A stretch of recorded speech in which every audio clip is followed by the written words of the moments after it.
Good afternoon. I'm Susan Weber, and joining Walker & Dunlop CEO Willy Walker today is Dr. Michael Roizen. They will focus today's conversation on health and wellness, a topic on the top of everyone's mind as we begin the new year, and how to live a healthy, happy, and longer life. Thank you, Susan, and good morning, everyone, and welcome to our first Walker webcast of 2022.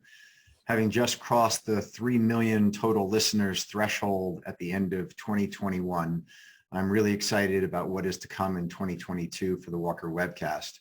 And what better way to start the new year than with such a terrific guest as Dr. Michael Roizen. So to my guest, this is one of the most amazing bios I've had the pleasure of reading. I'm going to try and move through it as quickly as possible, but there's so much good stuff in here that gives context to my guest that I want to make sure you don't miss it. So Dr. Michael Roizen is a graduate of Williams College, an Alpha Omega Alpha graduate of the University of California, San Francisco Medical School. He performed his residency in internal medicine at Harvard's Beth Israel Hospital and completed public health service at the National Institutes of Health in the laboratory of Irv Kopin and Nobel Prize winner Julius Axelrod. Dr. Roizen is the co-founder of RealAge, Inc., which he sold in 2006, but still chairs its Scientific Advisory Board. Dr. Roizen is a past chair of the Food and Drug Administration Advisory Committee and a former editor for 6 medical journals. He has published more than 185 peer-reviewed scientific papers, 100 textbooks, chapters, 30 editorials, and 4 medical books, and received 13 U.S. and many foreign patents. He was first on the faculty at the University of California, San Francisco, then chaired the Department of Anesthesia and Critical Care at the University of Chicago, and then became Dean of the School of Medicine and Vice President for Biomedical Science at the State University of New York, upstate. He then became chair of the Anesthesiology Institute at the Cleveland Clinic, and in 2007 was named Chief Wellness Officer at the Cleveland Clinic, the first such position in a major healthcare institution in the United States. Dr. Roizen's first general audience book, RealAge, Are You As Young As You Can Be, became a #1 New York Times bestseller. Other books include the New York Times bestseller, The RealAge Diet, The RealAge Makeover, You, the Owner's Manual, written with Health Corps founder Dr. Mehmet Oz, also a #1 New York Times bestseller. And he has authored or co-authored 4 #1 New York Times bestsellers, 9 top 10 bestsellers. He and Dr. Oz write a daily newspaper column syndicated to over 100 newspapers by King Syndication, and his newest book, The Great Age Reboot, with co-authors Peter Linneman and Albert Ratner, which we will discuss today, will be on bookshelves and Amazon in September of 2022. Finally, Dr. Roizen still practices in internal medicine using the RealAge metric to motivate his patients. He routinely takes patients at the Cleveland Clinic Wellness who are in the midst of struggling with tobacco, heart, diabetic, or arthritis problems and coaches them with simple but persistent lifestyle changes to be able to live, feel, look, and be years younger. He really enjoys getting them to throw away their medications when they are no longer needed and teach them the role of food and other simple steps in reversing the disease process. So, Mike, first of all, thank you so much for joining me. I will tell you, just reading your books and doing research for this discussion has changed my life. Since reading What They Eat and When, I have not had dinner. And since reading The Great Age Reboot, I've called up my insurance broker and thought about canceling my life insurance policy. So, and we're going to dive into those two things in a moment. But day after tomorrow, Mike, is your 76th birthday. But your real age is closer to 55 years old. Can you explain to us what your real age is? Your real age is the actual age of your body as opposed to your calendar age. And you can be many years older or younger. So we now say 60 is the new 40. So for the majority of people who want to, you will live like the average 40-year-old in 1980 at age 60. And it's not that hard to do it. Pretty soon, and that's the reason, the only reason I write books is because there's compelling new science. So What to Eat When was written when the science of intermittent fasting got to be enough human studies that we could say that that was a really appropriate strategy to try and to do for slowing aging. Well, the Great Age Reboot now is basically that the science is going to be so that we're going to be able to be 90 when we're going to be able to be 40 when our calendar age is 90. And a lot of that will change everything else, which is why Peter Linneman and Elle Ratner are part of it, because the economic and political changes that occur with that are substantial. So we're going to can be planned for. So we're going to jump into all that in a moment. But before we get to that, so I believe it's just under 70 million people have gone on and completed the RealAge questionnaire. When someone completes that, what does it tell them? I mean, so you're talking about someone who's 90 who is actually acting like they're 40 or feels like they're 40. How do you determine what your real age is? So you can go and take that. But what it is, I got the privilege of being at the University of Chicago when Charlie Beckert was there, who did the net present value of investments and won the Nobel Prize in economics for it. And so when we started this, I actually contacted him and we worked together and did the net present value of health changes. So for example, if you walk 10,000 steps a day, compared to the typical American, you are about 4.6 years younger. So if you're, and it's a little different from men and women, but that's what the computer does, and it does a covariance. But essentially what it is what's the net present value of your health choices? And it goes over, there literally are 157 things for men, 158 for women that influence your rate of aging. And I'm assuming the delta gets bigger as you get older. So that's exactly right. Right. So it compounds. And as the new science starts, the compounding gets even much bigger. And maybe you'll talk next week with Peter Linneman about how that compounding, I mean, he really convinced us that starting early is a policy change the U.S. needs to make, like Australia and Singapore and Holland have done, to be able to reduce wealth inequality. So in your book, What They Eat When, I guess the core question is, why should we care about when we eat? So we always thought the sun controlled sleep, and that was about it. But the hormones that the sun affects aren't just melatonin, but are insulin as well, and the sensitivity of a number of receptors. And what has happened over, we don't know, over centuries, if you will, is because we always had our lifestyle tuned by the sun, that eating more early, less later, and eating in a smaller window, a 8-hour window, so that you get ketosis every day, does two things. It changes your circadian, if you will, genes, and it changes the genes that function relating to metabolism and aging. Now, I've said an awful lot there, so let me just say, you are a genetic engineer. So whether you know it or not, you're better, and clearly, even if you don't know what DNA is, you change the way your DNA functions by your habits every day. So, for example, when you get to ketosis, your body thinks you're in survival mode. That is, you're going to die.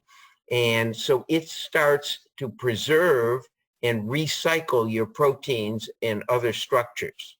When you then eat, so let's just say you have a 14 or 16-hour window of fasting every day. Once you get past 14 hours, you start to be in ketosis. Your body goes into survival mode. It turns on genes that recycle your old cells. Then when you eat again, and hopefully correct food, and we can get to what I mean by correct, it means food that will love your body and your brain back. when you get to that eating again, you start to grow new cells. So it slows your rate of aging considerably. We used to think it was calorie restriction, but the way calorie restriction worked is people ate in a small time frame, so they were getting this benefit, animals as well. So you're a genetic engineer. So the whole point of the what to eat when is that by changing that time period, you change your rate of aging and you change your weight. So one of the things that happens is you're more insulin sensitive in the morning, more resistant in the evening. So a calorie is a calorie is a calorie in the test tube. But in your body, a calorie eaten early in your wake period is less of a calorie than a calorie eaten later. How much less? It's about 15% less. So eating the same number of calories early in the day versus late in the day makes you less likely to be obese. So in your book, there's a study that showed that if you eat 70% of your calories for breakfast, you lose weight. And if you versus 70% for dinner, you gain weight. So it is really just that your body can absorb those calories much more effectively during the day. And if you're having a big dinner and you go to bed, basically your system shuts off. Therefore, those glucose stores turn into fat and metabolizes fat rather than being used as energy during the day. Is that, I mean, to a layman like me who's trying to figure out the science behind this, is that pretty much it? That's pretty close. So I don't know if everybody knows how much work you do in preparation for these podcasts or webcasts. But I am blown away. I've been on a lot of webcasts and a lot of TV shows. No one does the amount of work you do. So you should know that. So essentially that's right. You get a switch that changes from using the calories and getting rid of them to storing the calories the later in the day you eat it. And the later in the day or closer to sleep you eat it, the more likely you are to store those calories. So one of the challenges that I've had since I started to do this, Mike, is that I haven't had family dinner. So I was just curious, how's your social life? Well, you know, I am I'm a science nerd. So a lot of my time in the evening is reading medicine. But the rest of the time, I'm also a Cavalier, Browns, and Indians, or now Guardians, season ticket holder. So a lot of my social life is going to sporting events with people. And hopefully I am into the sporting event enough that all I have is a glass of wine.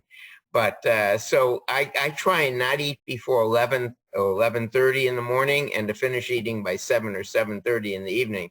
So I get 16 hours of, if you will, getting into ketosis every day. So it's my understanding that your co-author of that book, Mike Roizen, has a salad for dinner and a glass of wine. And I was curious about the glass of wine because lots of books that you read on dieting and things of that nature say, leave the alcohol behind. And I was very surprised that Mike, and I believe you as well, will have a glass of wine along with that light dinner. Talk to me for a moment about alcohol and its impact.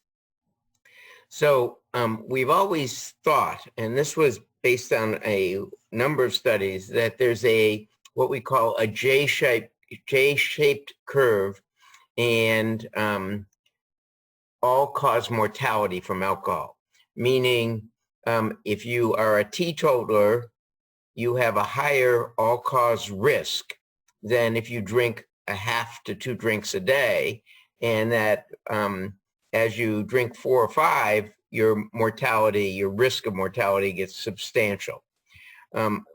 That's been questioned, but it looks like there still is a J-shaped curve with the lowest risk for all-cause mortality, especially from cardiovascular disease, being in the 1/2 to 1 drink a night for women.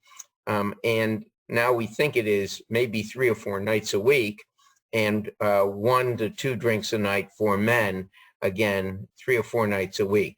And make sure everyone understands, 1 drink a night is not 7 on Friday night. It is spaced out. So that seems to be the J-shaped curve seems to still hold. There's some questions about it, but if you haven't started drinking, don't start for this reason. If you are, it is a reason to make sure you space it out. So let's turn to the immune system for a moment, particularly given the prevalence of COVID and the Omicron variant running throughout the world and throughout our country. When you talk about boosting your immune system, what can we do to help do that during these times? One of the interesting things that I read when I was researching for you was exercise, and I'm somebody who does quite a bit of exercise. And one of the things that you say is do your normal amount of exercise, but don't push it, because going beyond your normal amount of exercise actually brings your immune system down. What are the things that we all ought to be thinking about, whether it's exercise, sleep, and diet at this time to help us boost our immune systems? Well, the data we have is somewhat limited, but let me go and say what you can conclude from the data. One is that if you were to get a vaccine, having 3 days of good sleep and a week or two of a multivitamin beforehand increases the take rate of that vaccination. So we have, the data we have is on common colds. We have some with the other COVID viruses, that is the other coronaviruses, not COVID-19 viruses. And it looks like one, sleep beforehand, 6.5 to 8 hours, a multivitamin for 3 weeks beforehand, and then doing exercise at your usual pace. Doing more than 2 hours in a row, that is, marathon runners have an increased risk of common colds and of susceptibility to infections beforehand. Sugar decreases the ability of your white cells to kill and to engulf bacteria and viruses. So it is a healthy diet with low sugar. So what you're doing on intermittent fasting is absolutely perfect for maintaining it. Now, where's the conflict from what I'm saying now and your question before about alcohol? Because alcohol does impede your immune system. And we think some of that is the sugar in alcohol. And so it is one of the compromises I make to is that glass of wine in the evening. So, Dr. Roizen, you also talk about how we should sleep, not how long we should sleep, but how we should sleep, on our back, on our sides. I was fascinated on this one. Yeah, so this is actually one of the most interesting things is if you can and don't have sleep apnea, then the best position for your back, for your musculoskeletal system, is on your back with a pillow under your knees. If you're going to sleep on your side, so you have sleep, you worry about sleep apnea, or you have some problem sleeping on your back, then it is on your side, but not in the fetal position, but is stretched out with a pillow again between your knees. So the point of this is many of us wake up with pain on getting out of bed or stiffness. That's actually an inflammatory process. So pain in the morning is inflammation. Pain in the evening is a injury, if you will. So pain in the morning is you want to do things that decreases inflammation and that stretches you at night rather than contracts you. And also, as it relates to COVID and where COVID sits with SARS, it was more embedded in the lungs and therefore wasn't as transmissible as the COVID-19 variant, whereas now this is sitting in our nasal passages. So therefore, being on your side is better than on your back. Am I correct in that? Yes. So in other words, the reason that sleeping face down now is used in the ICU is exactly that. One is it gets some better aeration, but two, it keeps the infection from getting worse from coming from your nose into your lungs. So if you got infected, the sleeping on your back is not the thing to do. You want to sleep with your head slightly down so your nasal secretions drain outward rather than into your lungs or gut. So final piece on the immune system. stress is a big inhibitor, or stress is an inhibitor of your immune system running properly. I know you wake up every morning and kiss your wife, Nancy, and that brings your stress level down tremendously. But talk for a moment about our society today and the fact that it appears that we have more stress in our society than we've ever had at a time when we actually should be de-stressing ourselves and not increasing stress. So you read these stories about, I don't know, flight rage and people getting on airplanes and accosting flight attendants and all the kind of built up anger and animosity that there is in our society today and what that's doing to people's stress levels. Yet right now is when we all, from what I've read of what you've written, we all ought to be chilling out and trying to get along with each other because the stress is impeding our immune systems. Yes, so you are exactly right. Stress and toxins like tobacco are some of the worst things for our immune system, if you will. But so stress management is one of the best. So we developed a program called Stress Free Now at the Cleveland Clinic. If we'd known how to market it, we'd have beaten Calm and all the others by a long shot because it's actually a much better program. But so it is part of our Great Age Reboot on the Reboot Your Age app. But what it is we've now done studies using the Pittsburgh Perceived Stress Scale, developed at Carnegie Mellon in 1979 to 83. So that's when we have the standards for it. And the standard in America, higher is more stress. But the standard in 79 to 83 was 12-1 for men, 13-7 for women. Thought women had higher stress levels due to their caregiving responsibilities. We tested that in about 10 different cities in the United States, in Canada, France, Saudi Arabia, Abu Dhabi, India, China, a whole bunch, 14 different countries. In any case, the stress level around the world on average was 19.1. And no country had a level that was below 18.5. That's 5 standard deviations above the mean in 79 to 83 and was associated with the development of chronic disease. If you do the Stress Free Now program, and we published it, and so it's a randomized controlled trials, we used nurses in different hospitals other than the Cleveland Clinic, you're able to reduce by just doing one of the 12 techniques. And so we go through 12 techniques such as deep breathing and guided imagery, if you will, progressive muscle relaxation, et cetera, meditation, et cetera. If you do one of those techniques regularly, you're able to reduce the stress level of that population into the normal range or even below the normal range. So that was, and we've done this at a number of different healthcare institutions. So the point is you can do that.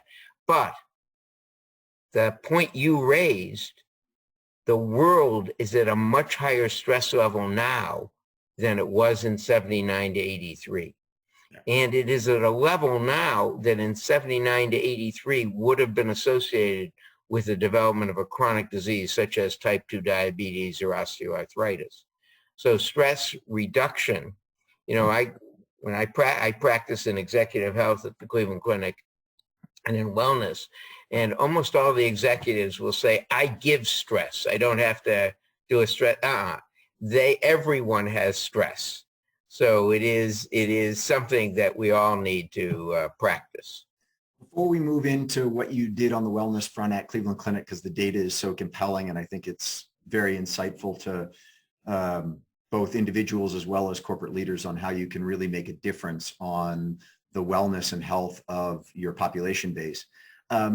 Before you took that job, you were the head of anesthesiology at Cleveland Clinic and also pain management.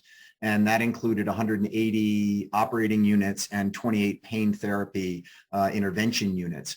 I just read Empire of Pain by Patrick Keefe, all about the opiate crisis in the United States and the Sackler family's role in that. And there's actually a a movie that, or actually a television show that my wife and I are watching right now that is really quite something, talking about that pandemic, if you will. I guess my question to you, Dr. Roizen, is this: was the opiate pandemic avoidable? Well, I don't know whether it was totally avoidable because the drug developed by Paul Janssen, who sold his company to Johnson & Johnson, fentanyl, is so good. And let me tell you what we did at the Cleveland Clinic, what I did at the University of Chicago and then at the Cleveland Clinic when I accepted the job as a department chair of anesthesia, critical care, and pain management at the University of Chicago. The first thing I did was I called a friend through squash named Doug Talbot. Doug ran the largest treatment center for physicians at that time, 1985, for drug addicts, if you will, for physician drug addicts. And I said to him, how do we prevent it? And he said, you have to shut the ORs down for 3 days at the start of your residency and teach people how dangerous these drugs are, and then scare the hell out of them by doing and teach them how to do interventions, because they're going to have to do them if they don't have all of their friends controlled this way. So what we did is we shut half the operating rooms down. Very expensive thing. And then did this 3-day program. And at the University of Chicago, during that entire time, we trained something over 1,000 trainees, as well as had large staff, et cetera, and nurses in the ICU, et cetera. We had a total of 2 people get addicted, and they got addicted to propofol and had avoided the training program. But fentanyl is so good, you can't try it once without pain, without getting addicted. And that is, if you look at heroin, Demerol, and morphine, they all cause a little dysphoria, a little dislike, or some nausea and vomiting. Fentanyl often doesn't cause any of the side effects. So 1 dose and you can get addicted on it. When I came to the Cleveland Clinic as chair of anesthesia, critical care, and pain management, the hardest negotiation was with Toby Cosgrove over that 3-day reduction, because it's a very expensive thing to reduce your operating rooms and to do interventions on one another. And that was so powerful that in the time at the Cleveland Clinic, and we did randomized drug testing, et cetera, we had 0 in my time at the Cleveland Clinic when we did that. Now, so is it preventable among physicians and nurses? I believe so, if you do enough education and do enough understanding that don't try it once, because these drugs are way too good. That's the same, I think, with if you will, Purdue Pharma drugs. They're very good and very low in side effects. Constipation is one of their major side effects until you get to respiratory depression, which is, of course, a narcotic effect. So the point is, I don't know if it was avoidable with the development of these good drugs. One of the things that kept it down from 85 to recently was that fentanyl was a much harder to synthesize, and no one knew the formula, which is why Johnson & Johnson was able to keep that drug so well, and they also make carfentanil. I mean, one of the experiments we did, just to show you how powerful carfentanil is, remember there were hijackings in the late 80s and 90s, and we did again, using economic department at the University of Chicago and the mathematics department, studied, could you spray carfentanil in and then run around with Narcan and save all the people who were regular passengers and pilots and stewardesses, but not the hijackers. And we could not, I mean, the problem is you would lose some of the passengers that way. So, but that's how strong carfentanil is. You get a little on your skin and you can die from it. So that's one of the things that is now being synthesized. It's a horse anesthetic, or a big animal anesthetic is why it got developed, but it is so powerful. So you mentioned Toby Cosgrove when he was running the Cleveland Clinic, and you give him a lot of credit for having put you into the role of Chief Wellness Officer and then the outcomes that you achieved. But the outcomes that you achieved, Mike, are stunning as it relates to the wellness of the over 100,000 employees inside the Cleveland Clinic system. You cut smoking from 15.4% of the employee base down to less than 5%. Less than 2. Less than 2. Oh, excuse me for being at 5. I said less than 5, so I was actually correct, but you're right. And let me tell you how Toby, this shows you what a leader does. So there were a couple of high-profile surgeons, big producers, big volume, as well as well-known, nationally excellent surgeons who were smokers, and they refused to quit when Toby banned smoking on campus. And they said, we're going to smoke in our offices. And Toby said, you're going to have to find new offices because I'm going to fire you. And they kept smoking, and Toby fired there. And that made if you will, if he was willing to fire them, he's willing to fire anyone else, right? So that changed the whole thing. And people understood that he was serious and that we were serious, that if we're a healthcare organization, we should stand and help our employees get healthier. So you used significant incentives, and I read that there was a RAND study that said that incentives don't work in getting people to do wellness programs unless the incentives are really big. So what does really big mean? Because you clearly got the incentives to work at Cleveland Clinic. Yeah, so just to give everybody an understanding, our average age of workforce was 47. It was a little skewed more female. When you look at it on a national level, 6% have what we call 6 normals plus 2. 6 normals meaning normal blood pressure, normal body mass index, no cotinine, tobacco end products, et cetera, in their urine. And I can go over why we chose 6 normals plus 2, but that was what was shown in the Medicare database. We got up to about 44% from 6%, which was the national average for age 47-year-old people with our demographics, to 44%.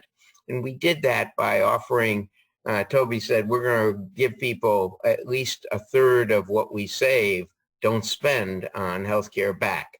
And he honored that, and the clinic honored that.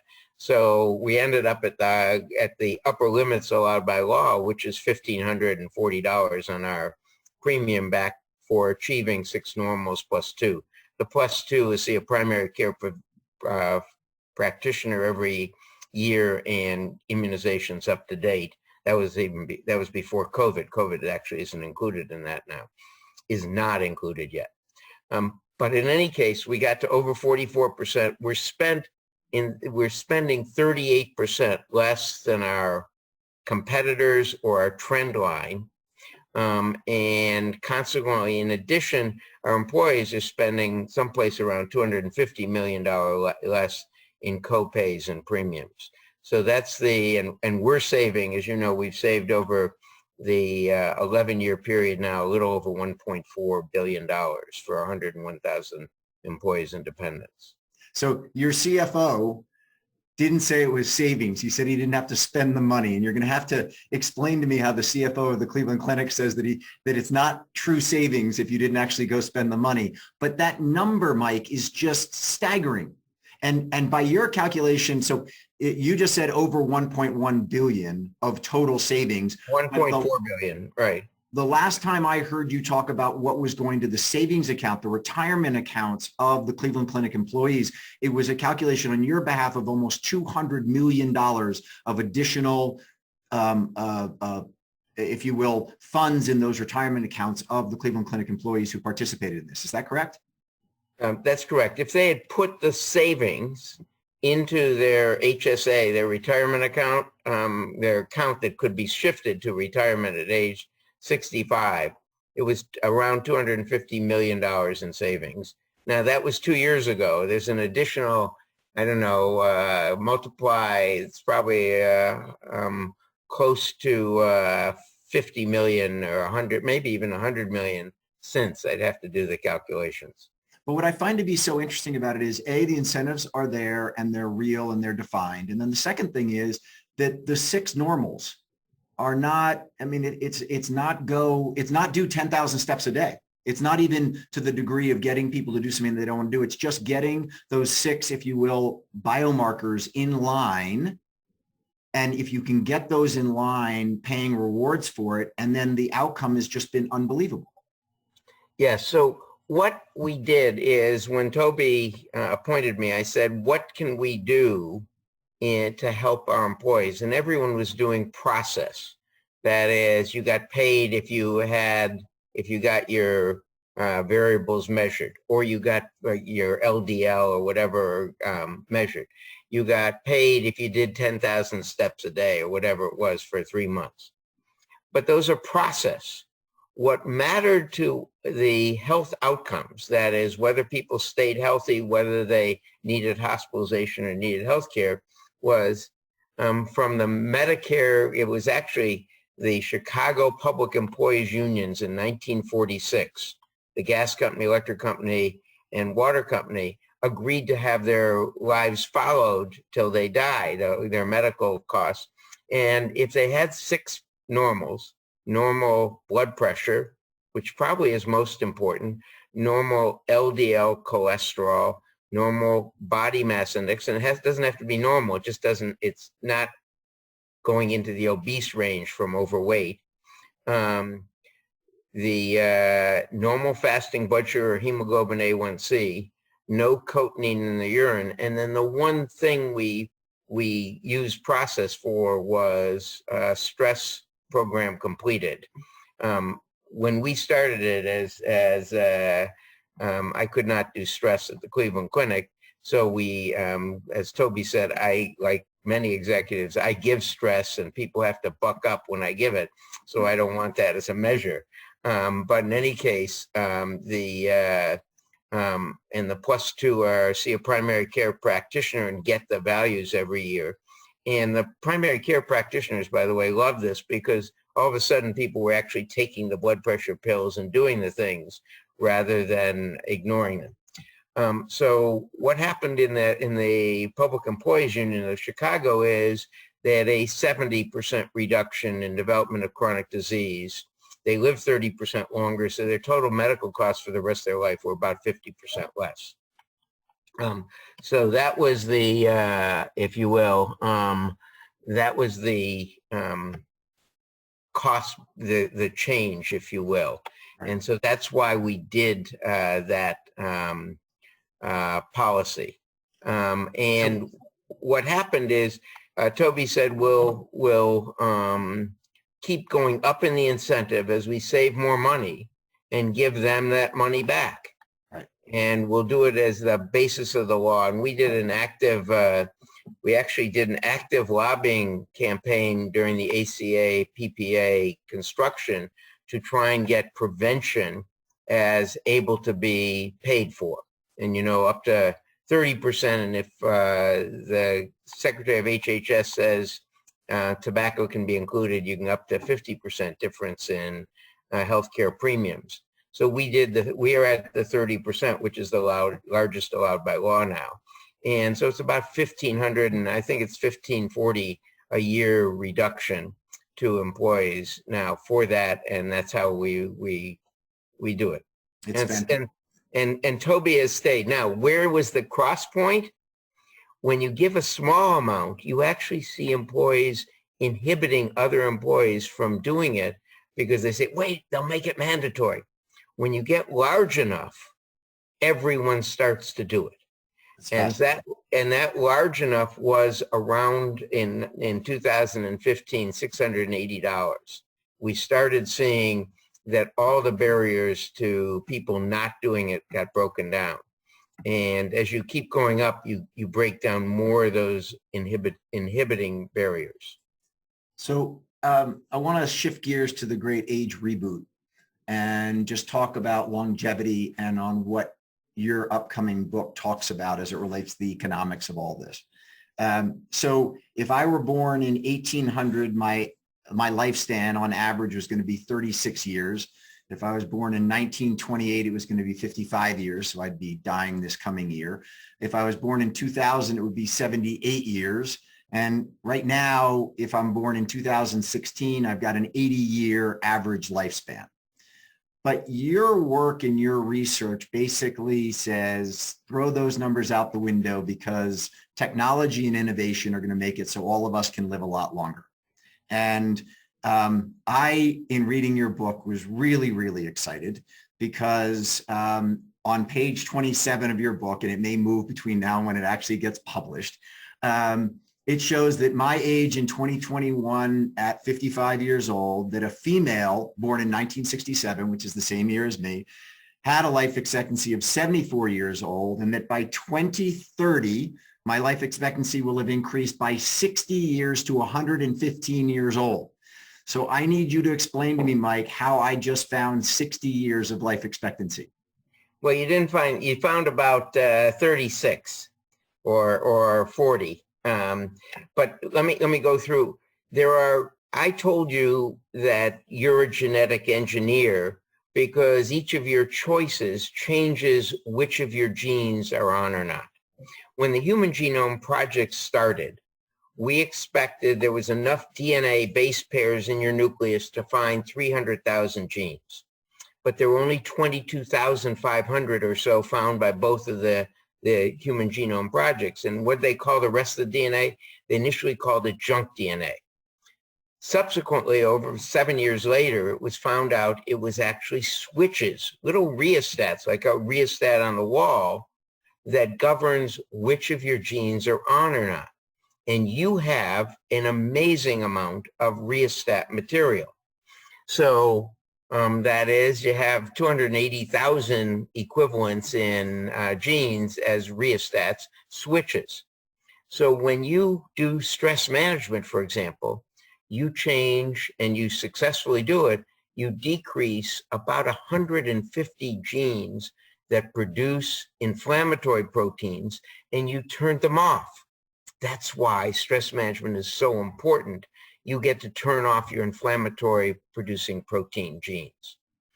Well, what we now know from this is we know a lot about, because of the Human Genome Project, how to edit genes and how to look for genes that are associated with aging. And Yamanaka got the Nobel Prize, I think in 2012, for 4 genes that he found that were able, when you did these in mice, rebooted the mouse from an old mouse back to a young mouse. So imagine, so you've got all the genes you had when you were 8 cells old and didn't have any brain or didn't have a heart. And so maybe we could, the thought was, develop a new brain and new heart by turning the right genes on. Well, there are 14 of these areas.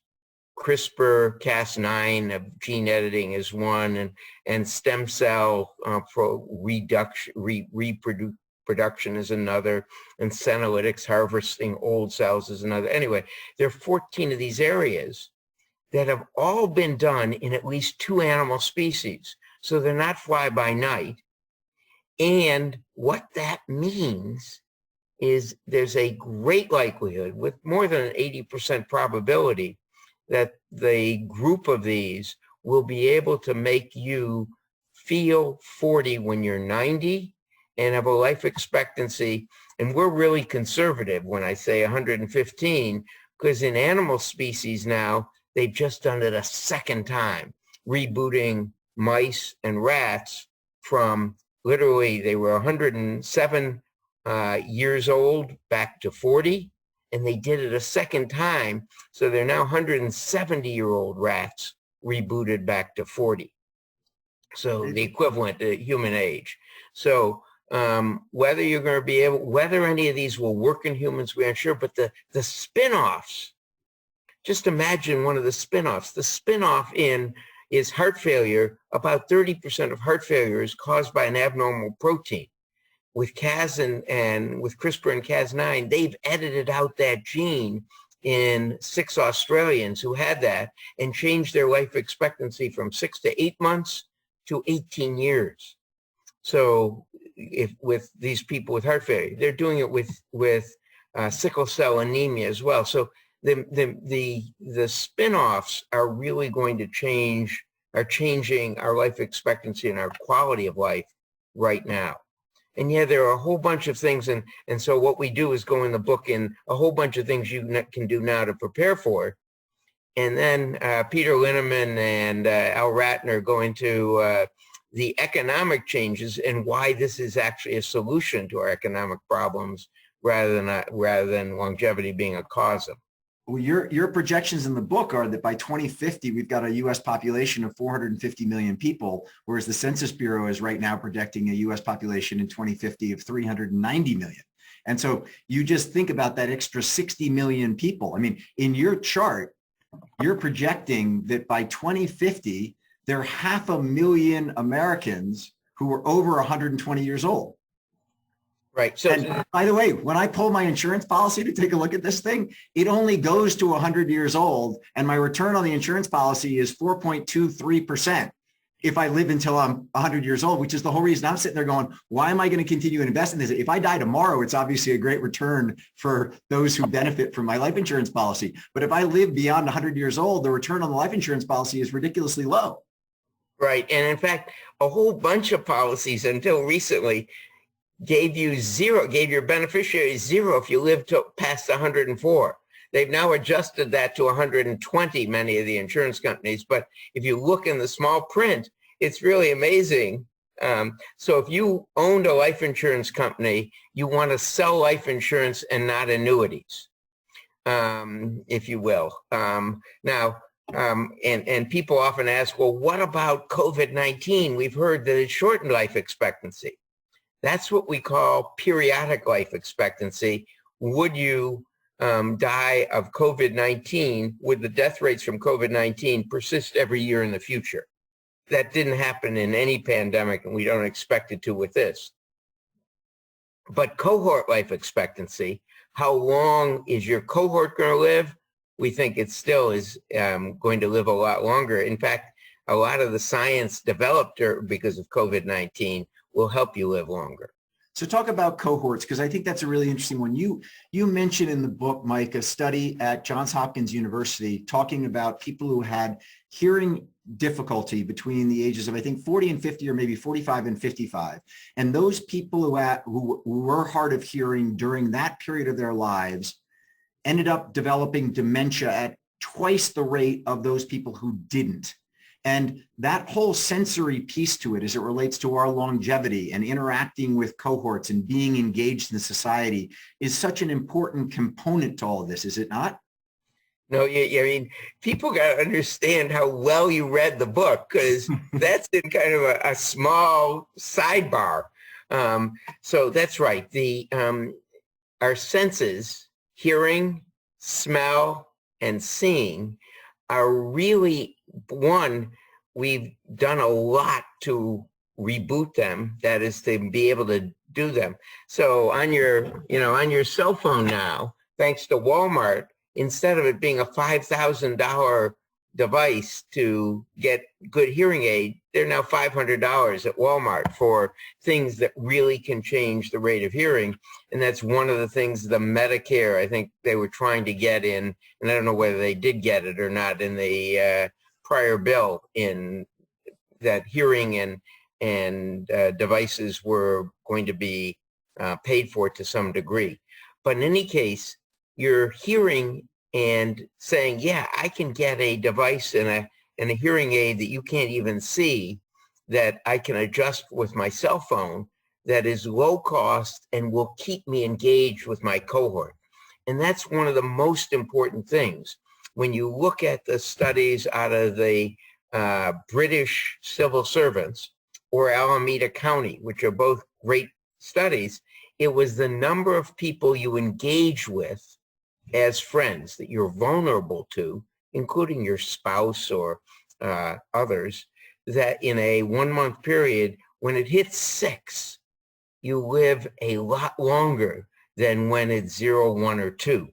So engaging with other people, and one of the things we think that hearing is so important is that engagement and that socialization.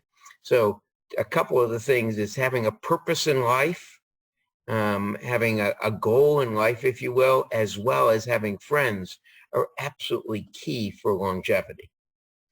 So you mentioned previously a number of the technologies, the emerging technologies that are the senolytics, for instance, and you mentioned in the book hyperbaric chambers lengthening telomeres, and you talk about plasma exchange research going on at UC Berkeley that slows the aging process. You talk about 3D Well, the printing. plasma exchange, I should say, is now randomized controlled study at 2B3A, which for people who follow the FDA, when you get 3 studies, it then becomes approved. Therapeutic plasma exchange is taking out half of your blood volume and giving you your cells back and fresh albumin and saline. It used to be you had to do an exchange. People would get young blood. In Silicon Valley, there was a young blood company where you take blood from a young person and transfuse it into a guy who was older. Now it appears you don't have to do that. All you have to do is do plasma exchange. In fact, you can get paid for it in the same way if you wanted to do it now.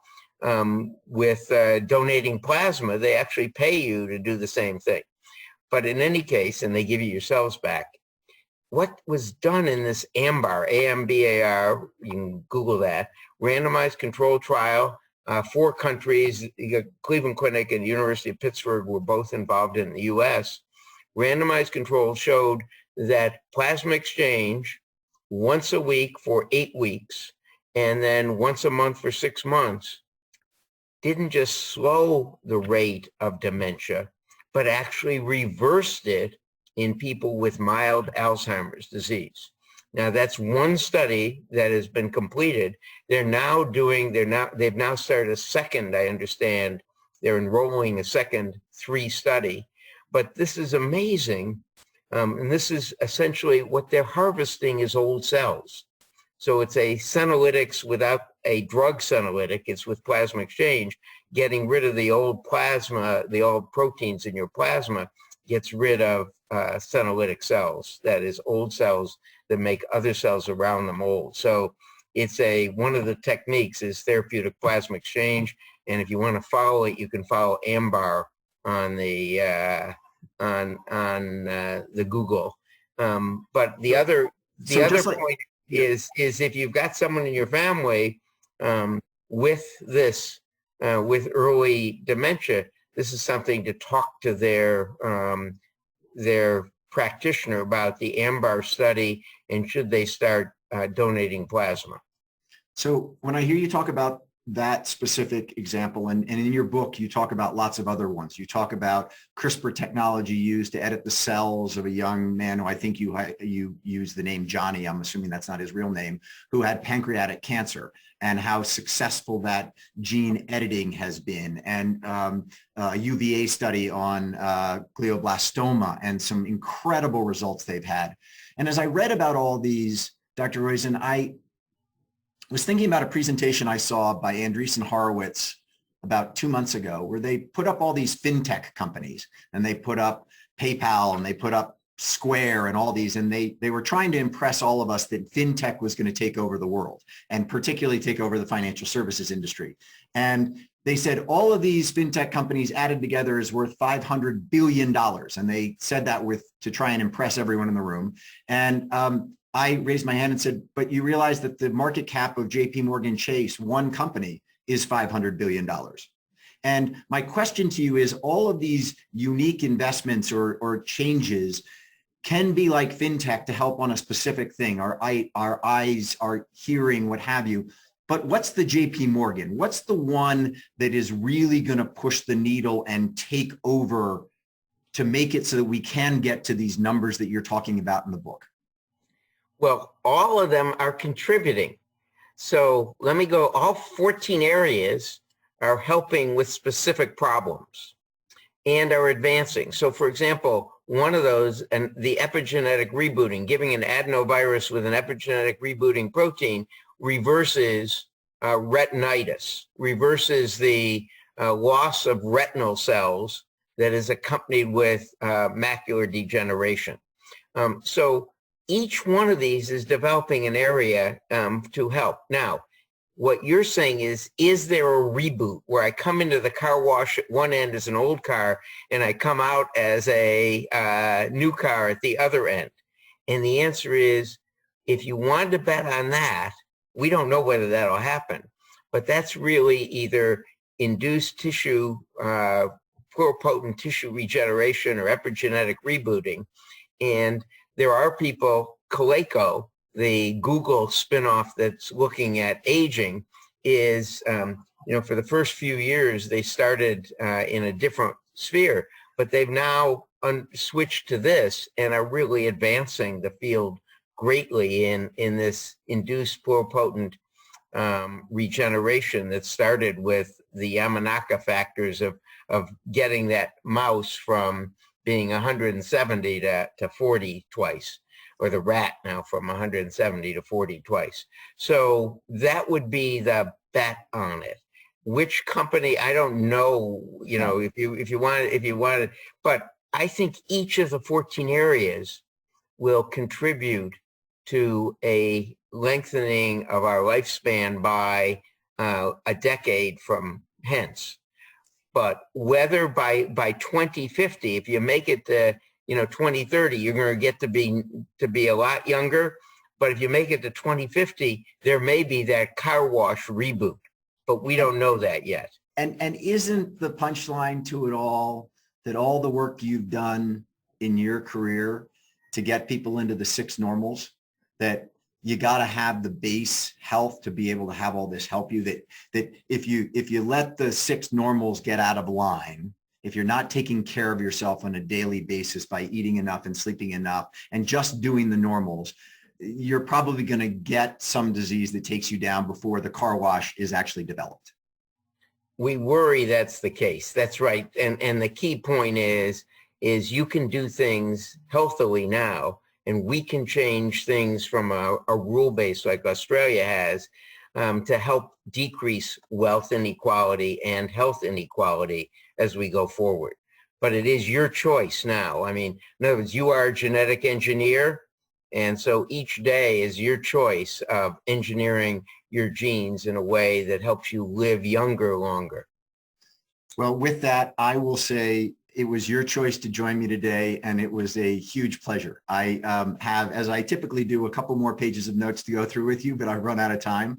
But I look forward to, if you will, part 2 of this once the Great Age Reboot is out there and others can read it, and you and I can then go through it in more detail, and I can ask you more specific questions on it. But Dr. Roizen, thank you so much for joining me today, and it's been a real pleasure.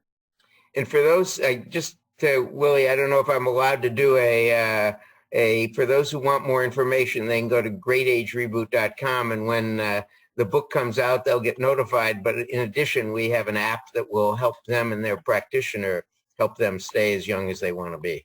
I would go to the Great Age Reboot, and also just Google Dr. Roizen, and you will be led to a lot of other things that can be very helpful to your lives. So again, Mike, thank you so much. It was a real pleasure. And everyone who joined us today, thank you. And we'll see you again next week.